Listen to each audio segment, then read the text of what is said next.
Premier ലീഗിൽ തുടർച്ചയായ രണ്ടാം മത്സരത്തിലും ലിവർപൂളിന് വിജയം.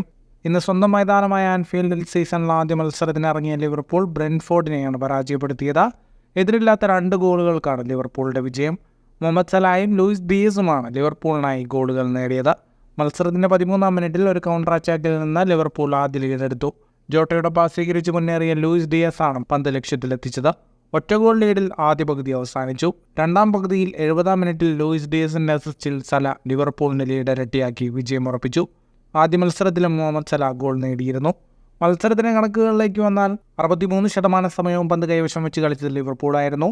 19 ഷോട്ടുകളാണ് ലിവർപൂൾ തൊടുത്തത്. 8 ഷോട്ട് ഓൺ ടാർഗറ്റ്, 602 പാസുകൾ, 91% കൃത്യതയോടെ ലിവർപൂൾ പൂർത്തിയാക്കി.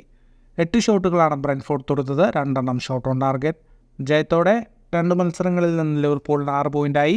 സെപ്റ്റംബർ 1 മാഞ്ചസ്റ്റർ യുണൈറ്റഡുമായാണ് പ്രീമിയർ ലീഗിൽ ലിവർപൂളിന്റെ അടുത്ത മത്സരം. ഫുട്ബോൾ ലോകത്തെ കൂടുതൽ വാർത്തകൾക്കും വിശേഷങ്ങൾക്കുമായി സ്പോർട്സ് കഫേ ഇപ്പോൾ തന്നെ സബ്സ്ക്രൈബ് ചെയ്യുക.